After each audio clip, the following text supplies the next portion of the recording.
സാജിദ്, ഈ തൃത്താലയം ചോദിക്കട്ടെ. തൃത്താലയം നേരത്തെ 2 പഞ്ചായത്തിന്റെ പേര് പറഞ്ഞു. എന്താ നാലകശ്ശേരിയോ തിരുമിറ്റക്കോടോ അവിടെ എണ്ണിയോ? ഇല്ല, ഈ 5ാമത്തെ റൗണ്ടാണ് നിലവിൽ കഴിഞ്ഞിട്ടുള്ളത്. അത് ഇപ്പോൾ 4803 വോട്ടിന് VT ബൽറാം ലീഡ് ചെയ്യുക തന്നെയാണ്. ഇനി എണ്ണാനുള്ളത് ഇനി നാഗലശ്ശേരി 11ാമത്തെ റൗണ്ടിലാണ് എണ്ണുക. അവിടെ ഈ വലിയ മുന്നേറ്റമാണ് അവർ പ്രതീക്ഷിക്കുന്നത്. എന്തായാലും VT ബൽറാം ഇപ്പോഴും ആത്മവിശ്വാസം കൈവിട്ടിട്ടില്ല. ഇതേ ഒരു ട്രെൻഡ് നിലനിൽക്കുകയാണെങ്കിൽ നാഗലശ്ശേരി ലീഡ് കുറഞ്ഞ് വിജയത്തിലേക്ക് എത്തും. ചെറിയൊരു വോട്ടിനെങ്കിലും വിജയിക്കുമെന്നുള്ള ആത്മവിശ്വാസത്തിൽ തന്നെയാണ് ഉള്ളത്. പക്ഷേ ഈ UDF കേന്ദ്രങ്ങളിൽ മറ്റു മണ്ഡലങ്ങളെ പോലെ ഉള്ള വലിയൊരു മുന്നേറ്റം ഇവിടെ ഇല്ല, തൃത്താലയിൽ ഇല്ല എന്നുള്ളതാണ് വളരെ പ്രധാനപ്പെട്ടത്. ശരി, പാലക്കാടിന്റെ കഥ എന്താണ്? പാലക്കാട് 1828 വോട്ടിന് ശോഭാ സുരേന്ദ്രൻ ഇപ്പോഴും ലീഡ് ചെയ്യുകയാണ്. ഇതിൽ 5ാമത്തെ റൗണ്ടിന്റെ റിസൾട്ട് വന്നിട്ടുണ്ട്. അത് അല്പസമയത്തിനുള്ളിൽ ഈ നമുക്ക് പൂർണ്ണമായും പറയാൻ കഴിയും.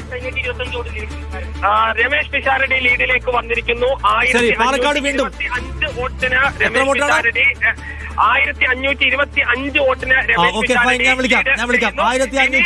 വോട്ടിന് രമേശ് പിഷാരടി ലീഡ് ചെയ്യുന്നു. ഒരു സമയത്ത് പോലും രമേശ് പിഷാരടി പുറകോട്ട് പോകില്ല. പൂർണ്ണമായി ഇനി രമേശ് പിഷാരടിയുടെ ഒരു തേരോട്ടമായിരിക്കും ഉണ്ടാവുക.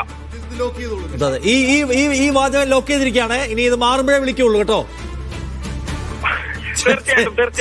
ശരി, 1525 വോട്ടിന് ലീഡ് ചെയ്യുന്നു പാലക്കാട് രമേശ് പിഷാരടി. വീണ്ടും ശോഭാ സുരേന്ദ്രൻ പിന്നിപ്പോയിരിക്കുകയാണ്.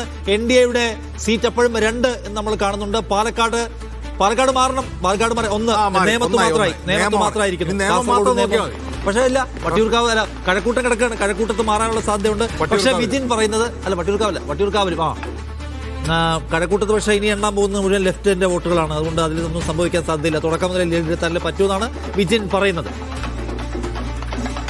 കടകംപള്ളി സുരേന്ദ്രൻ 179 വോട്ടിൽ ലീഡ് ചെയ്യുന്നുള്ളൂ. അദ്ദേഹത്തിന് വിജയിക്കാൻ കഴിയുന്നത് എന്നാണ് അദ്ദേഹത്തിന്റെ ക്യാമ്പ് ഇപ്പോഴും പറഞ്ഞുകൊണ്ടിരിക്കുന്ന കാര്യം. അതേസമയം പിണറായി വിജയൻ ആദ്യമായിട്ട് ലീഡ് എടുത്തു. അജിം സാറ് കണ്ടോ, ആദ്യമായിട്ട് ലീഡ് വന്നു അദ്ദേഹത്തിന്. പ്രതിപക്ഷ നേതാവ് പിണറായി വിജയൻ തന്നെയായിരിക്കും. യെസ്, പിണറായി വിജയന് പ്രതിപക്ഷ നേതാവാകാനുള്ള അവസരം ഇപ്പോഴുണ്ട്. അദ്ദേഹത്തെക്കുറിച്ച് അങ്ങേയറ്റം വൈകാരികമായ ഒരു പോസ്റ്റ് KK രമ ഇപ്പോൾ ഫേസ്ബുക്കിൽ പങ്കുവച്ചിട്ടുണ്ട്. 6 റൗണ്ടുകൾ മാത്രം പിന്നിൽ നിർത്തിയത് മതി കേരളമേ, അഭിവാദ്യങ്ങൾ. അന്ന് കൊലംകുത്തിയെന്ന് ആഹ്വാനം ചെയ്ത് കൊല്ലാൻ ശ്രമിച്ചയാളെ വെയിലത്ത് നിർത്തിയതിന് നന്ദി എന്നൊക്കെ പറഞ്ഞത് വളരെ വൈകാരികമായ ഒരു പോസ്റ്റ് KK രമ ഇപ്പോൾ പങ്കുവയ്ക്കുകയും ചെയ്തിട്ടുണ്ട്. അതിന് 97-42-1 എന്നാണ്. NDA സംബന്ധിച്ച് അവർക്ക് പ്രവചിക്കപ്പെട്ടതുപോലെയുള്ള 5, 6, 7 പോകാൻ പറ്റിയില്ല. 1, 2, 3 പരിസരത്തായിരുന്നു. ഒരുപക്ഷെ വട്ടിയൂർക്കാവിലെ സെക്കൻഡ് പൊസിഷനിൽ BJP ആണോ? അതാവാനാണ് സാധ്യത. അത് ചോദിക്കണം, വിജിനോട് ചോദിക്കണം. നേമത്ത് 4324 വോട്ടിന്റെ ഭൂരിപക്ഷം അത് മാറാതെ നിൽക്കുകയാണ്. ഇപ്പൊ അതിന്റെ ഒരു വിവരങ്ങളാണ് കിട്ടേണ്ടത്.